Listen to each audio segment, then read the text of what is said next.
reúne os amigos e se alegra e festeja. E quantas de vocês, mulheres, tendo 10 dracmas, dracmas eram moedas de prata, perdendo uma, você não vai varrer a sua casa, acender a candeia e vai procurar até achar a dracma perdida. E também não vai ajudar as amigas, as vizinhas e se alegrar quando achar. E aí Jesus está comparando coisas que tinham valor naquela época. As pessoas viviam de cuidar de rebanhos, de animais, de ovelhas. Tinham rebanhos, era o seu comércio naquela época. E as mulheres tinham dracmas, tinham coisas valiosas, era uma moeda de prata que valia um dia de trabalho. Quem quer perder um dia de trabalho? Ninguém queria perder um dia de trabalho. Ninguém queria perder uma ovelha. Então Jesus compara coisas valiosas que tinham valor para eles na época. E olha que interessante, Jesus compara uma dracma e uma ovelha perdida.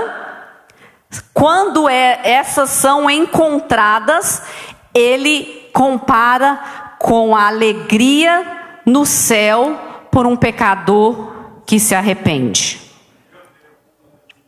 No versículo 7 aqui, como nós lemos, ele fala: eu digo, da mesma forma haverá mais alegria no céu por um pecador que se arrepende. A alegria que você sente quando você encontra algo que você perdeu, multiplica. Essa alegria é muito maior no céu. E aqui eu posso ver o primeiro ensinamento nessa palavra. Ele fala que o pecador é um perdido, da mesma forma que ali ele está contando uma história de uma ovelha ou de uma moeda perdida. Da mesma forma que eu e você, quando perdemos algo de valor, vamos atrás para encontrar, ele está falando, o pecador precisa ser achado, e quando ele é achado, é porque ele se arrependeu. É quando ele se arrepende. E eu quero te falar uma coisa aqui, que eu quero que fique guardada no seu coração. Arrependimento é a porta que se abre para a graça.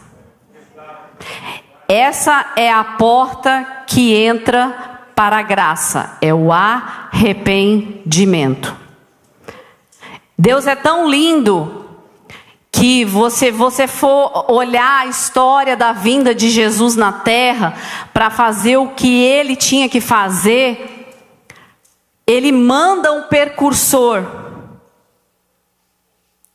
E esse precursor, ele veio para abrir essa porta do arrependimento, que foi João Batista. Ele veio para proclamar o arrependimento, porque ele sabia que a graça estava vindo. Então eles precisavam passar pela porta, o povo de Israel precisava passar pela porta do arrependimento.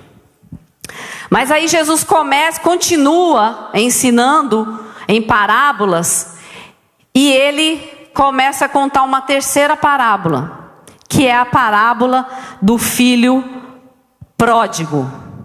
Do filho pródigo significa gastador, do filho perdido. E essa história aqui é diferente, porque a Bíblia vai nos dizer que um homem tinha 2 filhos, e esse pai foi solicitado pelo filho mais novo a entregar para ele a sua parte. O versículo 12 diz: o mais novo disse ao seu pai: pai, quero a minha parte da herança. Aí a Bíblia diz: assim ele repartiu sua propriedade entre eles. Irmãos, o pai não tinha nem morrido. ele já queria a parte dele na herança. E aqui eu vejo o seguinte: ele já não estava contente com a administração do pai. Ele já não estava querendo que o pai administrasse o que era dele. Então ele pede para o pai, porque ele estava pensando: agora eu vou cuidar do que é meu. Eu sei que isso vai ser meu, então agora eu vou começar a cuidar. E aí no versículo 13 diz o seguinte: não muito tempo depois, o filho mais novo reuniu tudo o que tinha, reuniu a sua parte e foi para uma região distante. E a Bíblia vai dizer que lá ele desperdiçou tudo que ele tinha irresponsavelmente. Então ele pega a sua parte, vai embora.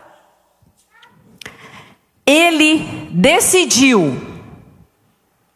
A ovelha e a dracma, elas não têm raciocínio, elas não têm esse poder de decisão de sair de perto do pastor ou de sair de perto da dona da dracma. Mas o filho aqui, ele tinha uma escolha e ele decidiu ir longe do pai. Mesmo que você esteja pensando assim: a ovelha é um animal, e por sinal é um animal muito inteligente, mas ovelha vive só em bando e ela só anda conforme o comando do pastor, da voz do pastor, ou de o som de uma líder, de uma ovelha mais velha. Imagina uma ovelha perdida, ela não está ouvindo som nenhum. Ela está ouvindo o som do mato, dos bichos. Ela não está ouvindo um som de comando, nem do pastor, que não está perto dela, e nem de uma outra ovelha. Então ela não tem como decidir voltar da onde ela veio. Mas aqui o filho mais novo, ele quis se separar do pai. E aqui eu aprendo mais uma coisa: que se somos filhos é porque entendemos que temos um pai, e é nossa escolha ficar na presença do pai ou não. É nossa escolha ficar perto do pai ou ir para longe.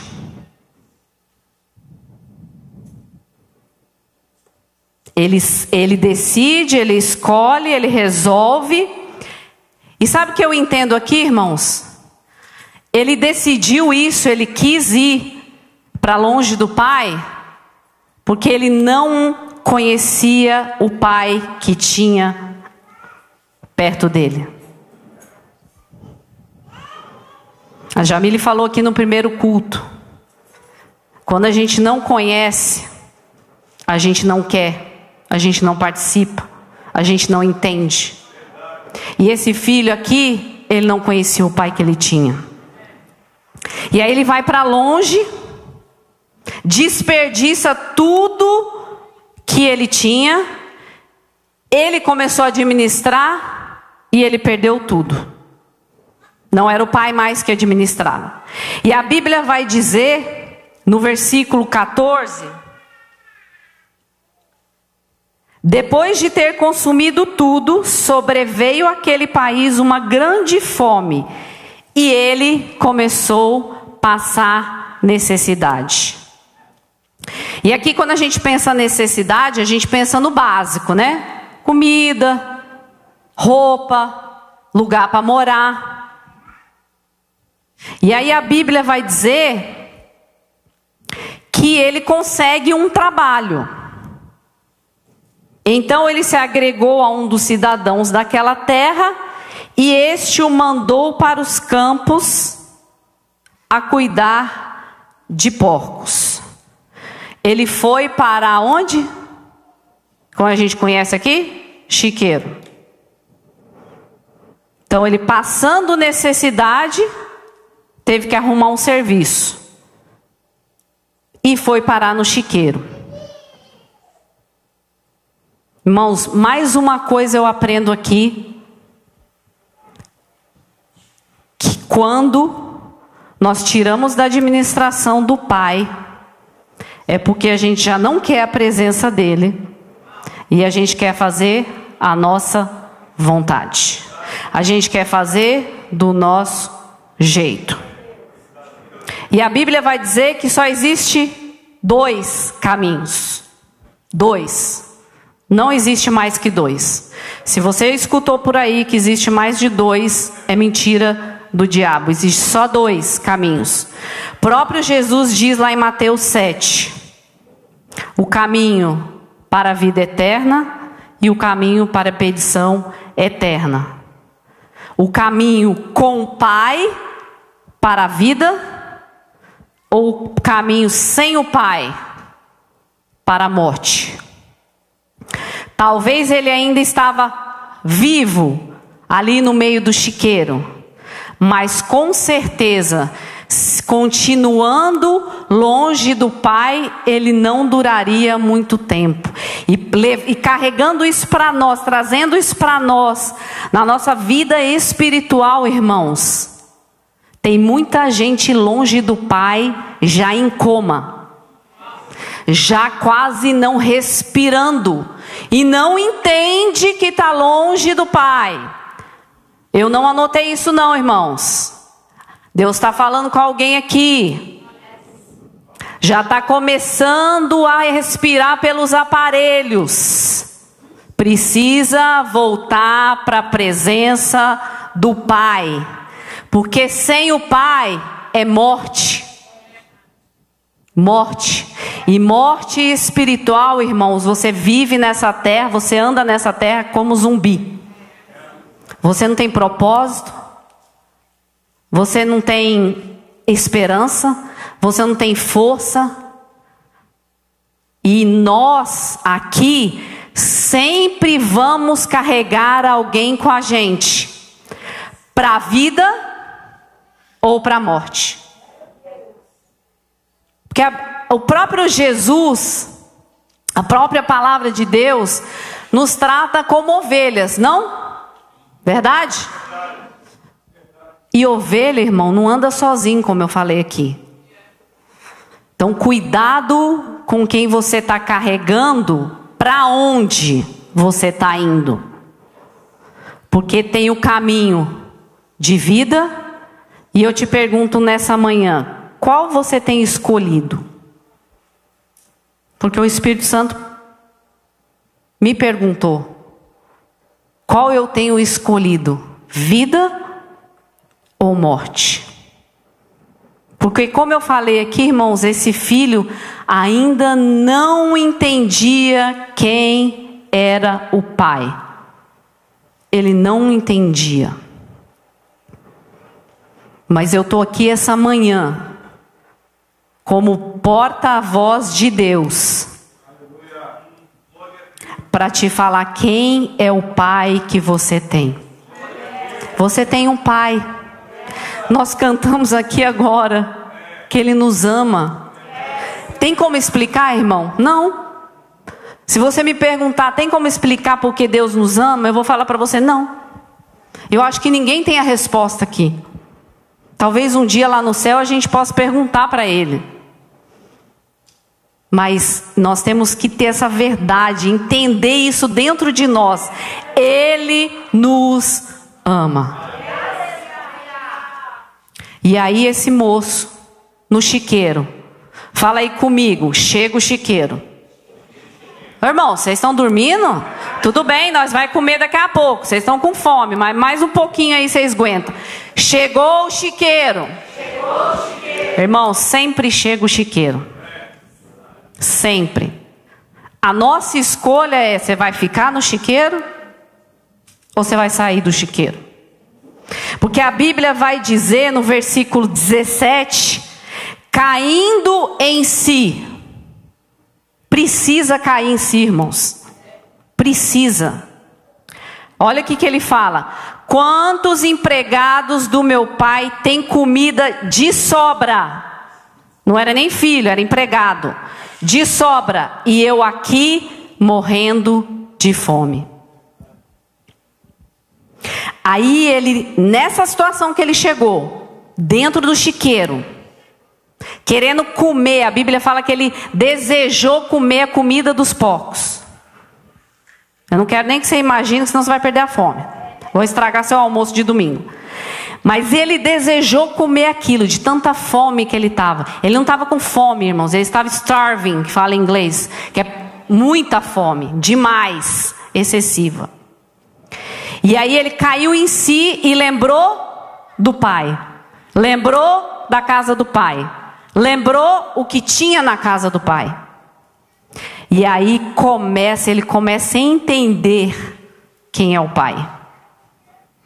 Porque quando a gente entende que a gente é filho e que a gente tem um pai, a gente quer estar na presença do pai. A gente não quer ficar longe do pai. E a gente quer desfrutar, irmãos, de tudo que ele tem para nós.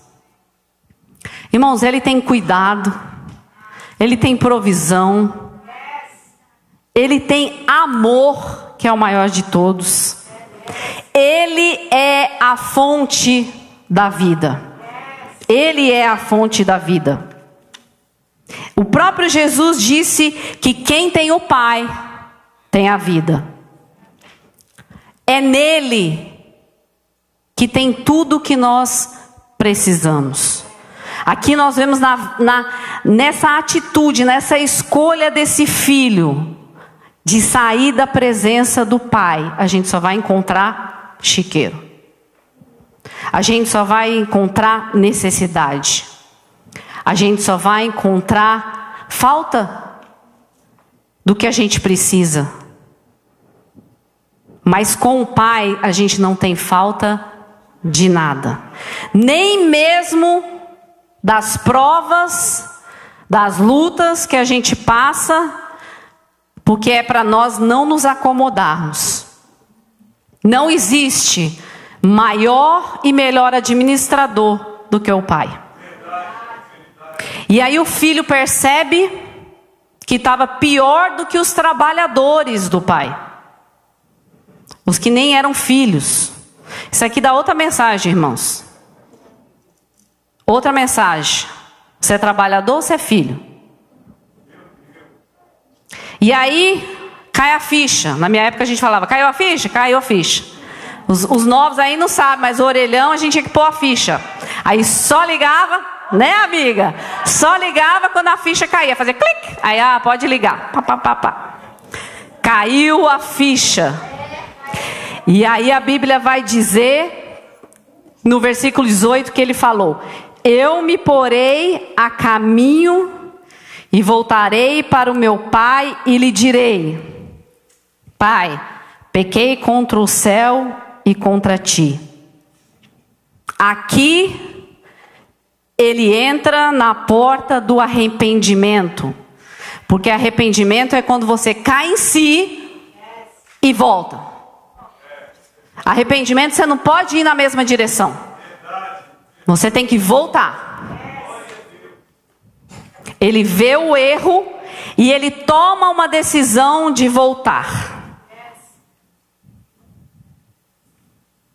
E aí eu quero te perguntar nessa manhã, para você refletir aí. Hoje foi dia de reflexão, né, amigo? Quando você erra, você fica aonde você errou? Ou você faz o caminho de volta? Ou você toma uma decisão de mudar para não errar mais? Esse caminho de volta, que é o arrependimento, como eu falei, vou falar de novo, é a porta da graça. Lembra Jesus contando sobre a ovelha perdida e a dracma perdida? Falando sobre a alegria, mas que muito mais é a alegria quando um pecador se arrepende. Por quê? Porque ele está entrando na porta da graça. Quando Jesus está falando pecador, irmãos, aqui, não é falando quem tem pecado. Não é isso. Jesus está falando sobre aquele que está no pecado porque não tem a graça. E a graça é uma pessoa.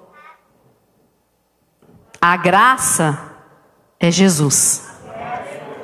É o próprio Jesus.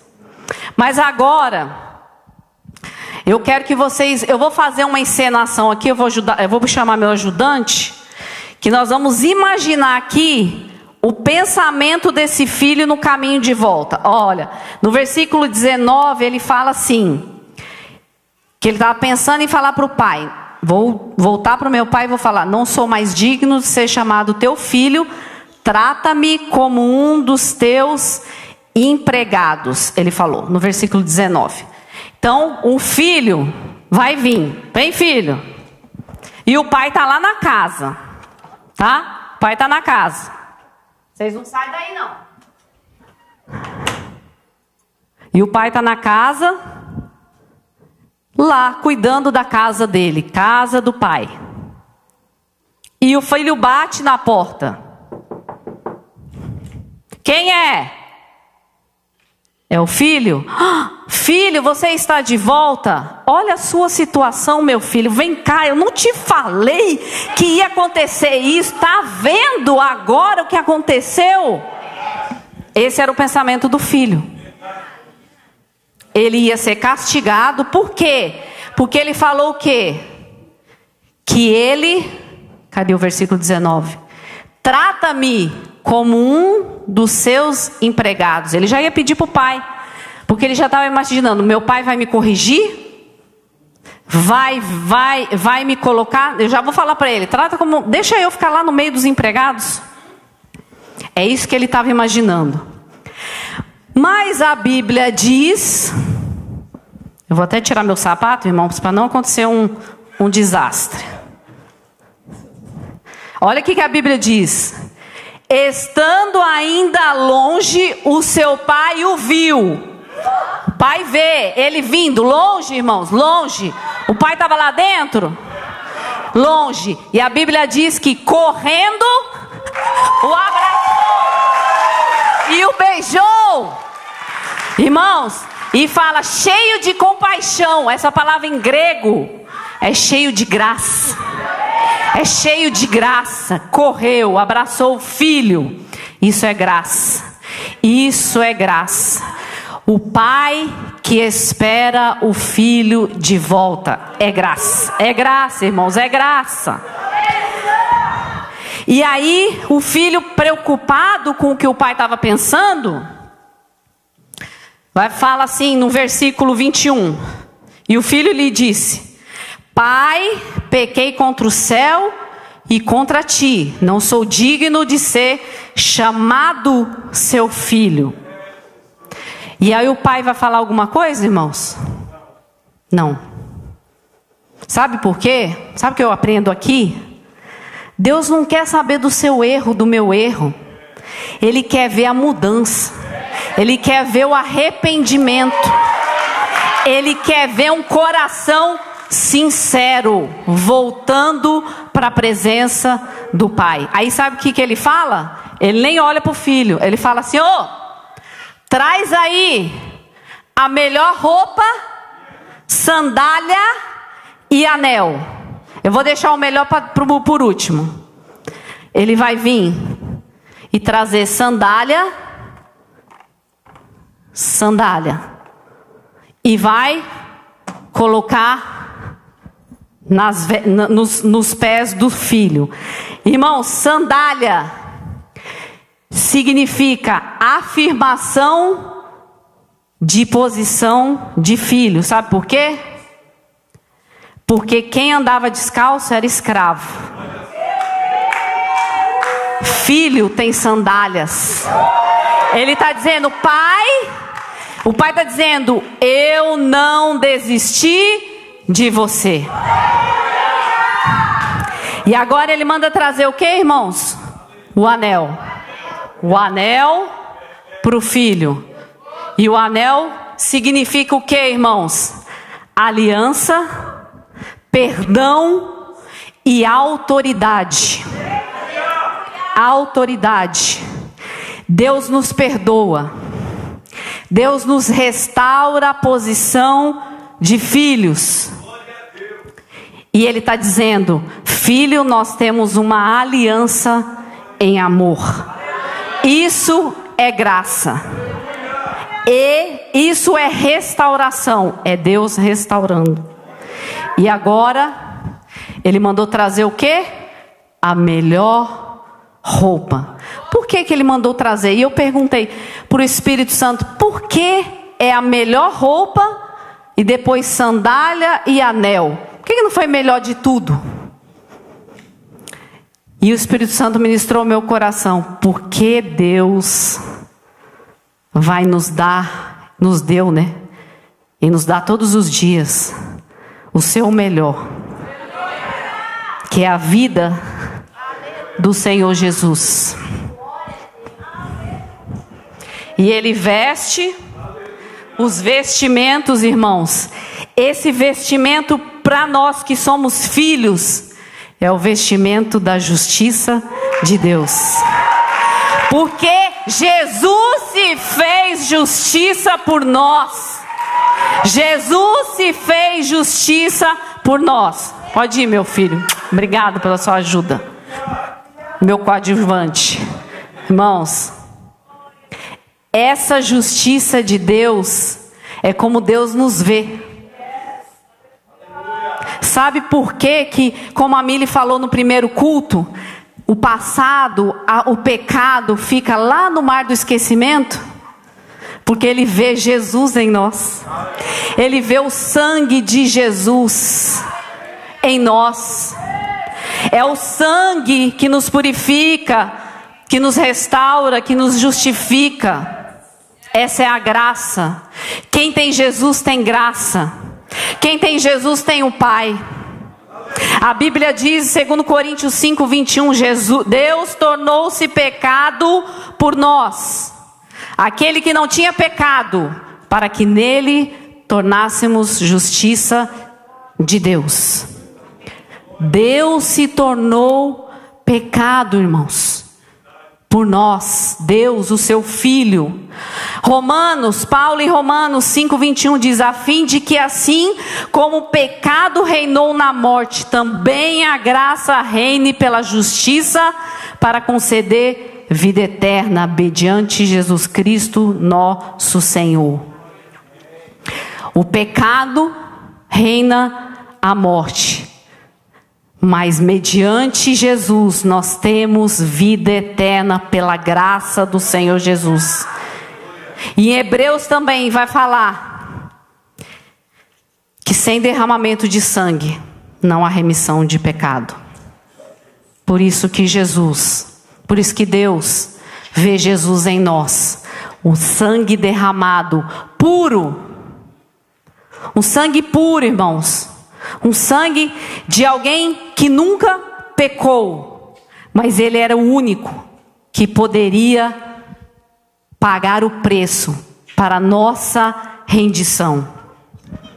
Irmãos, a vida cristã é um equilíbrio perfeito entre a vestimenta, que é a justiça de Deus, as sandálias, que é a posição de filho que Ele nos coloca, e a aliança, que é o perdão e a restauração ao Pai.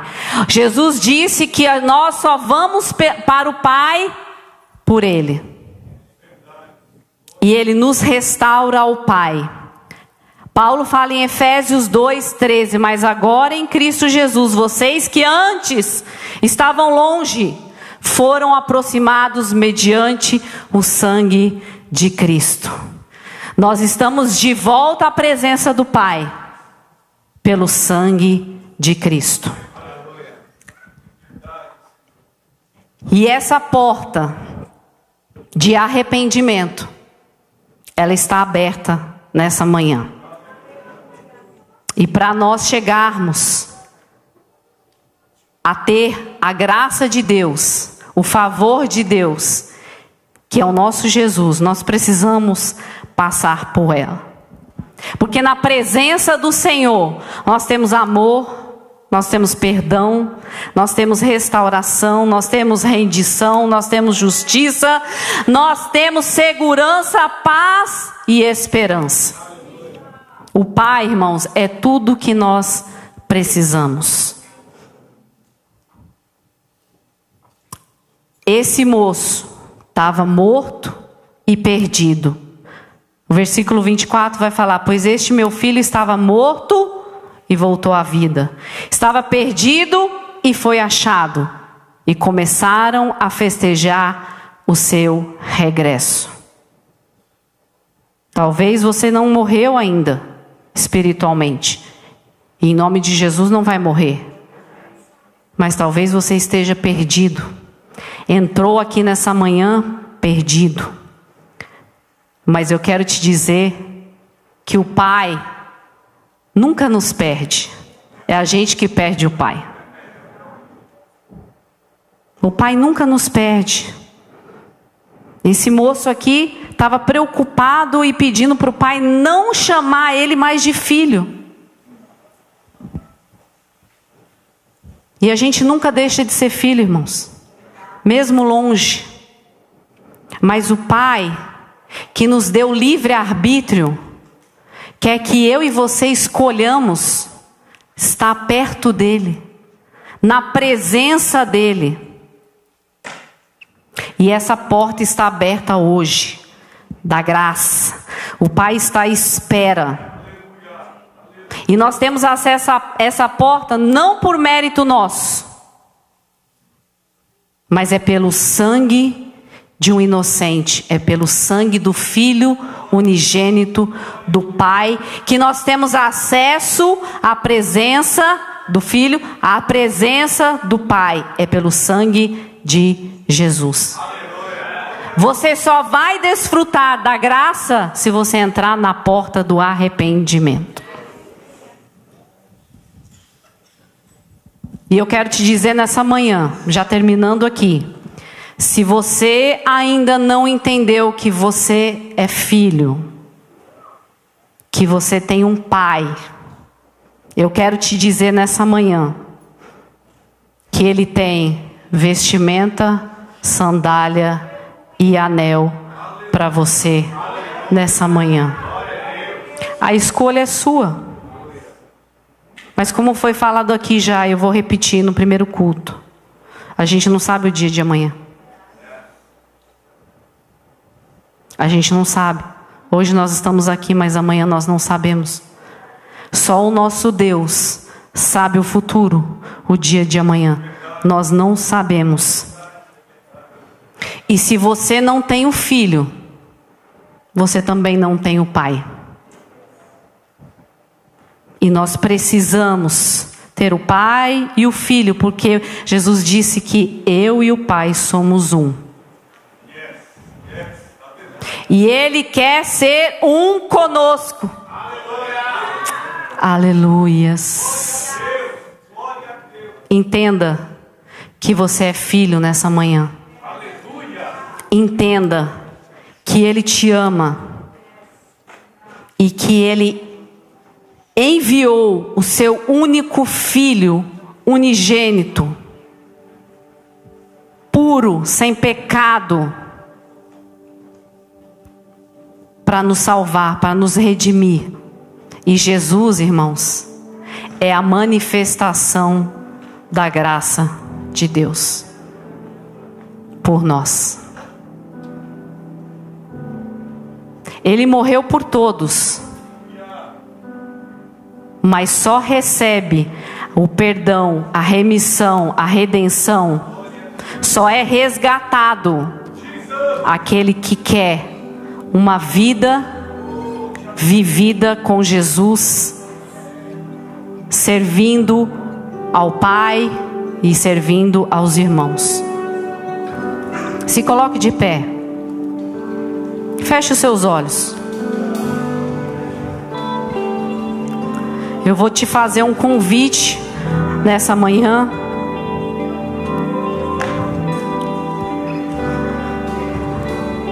Porque tem muita gente que ainda não entendeu quem é o Pai que tem Quem é esse pai?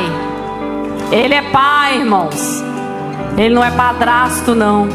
Ele é pai. Pai de amor, pai de graça, pai de perdão. E eu quero te convidar nessa manhã.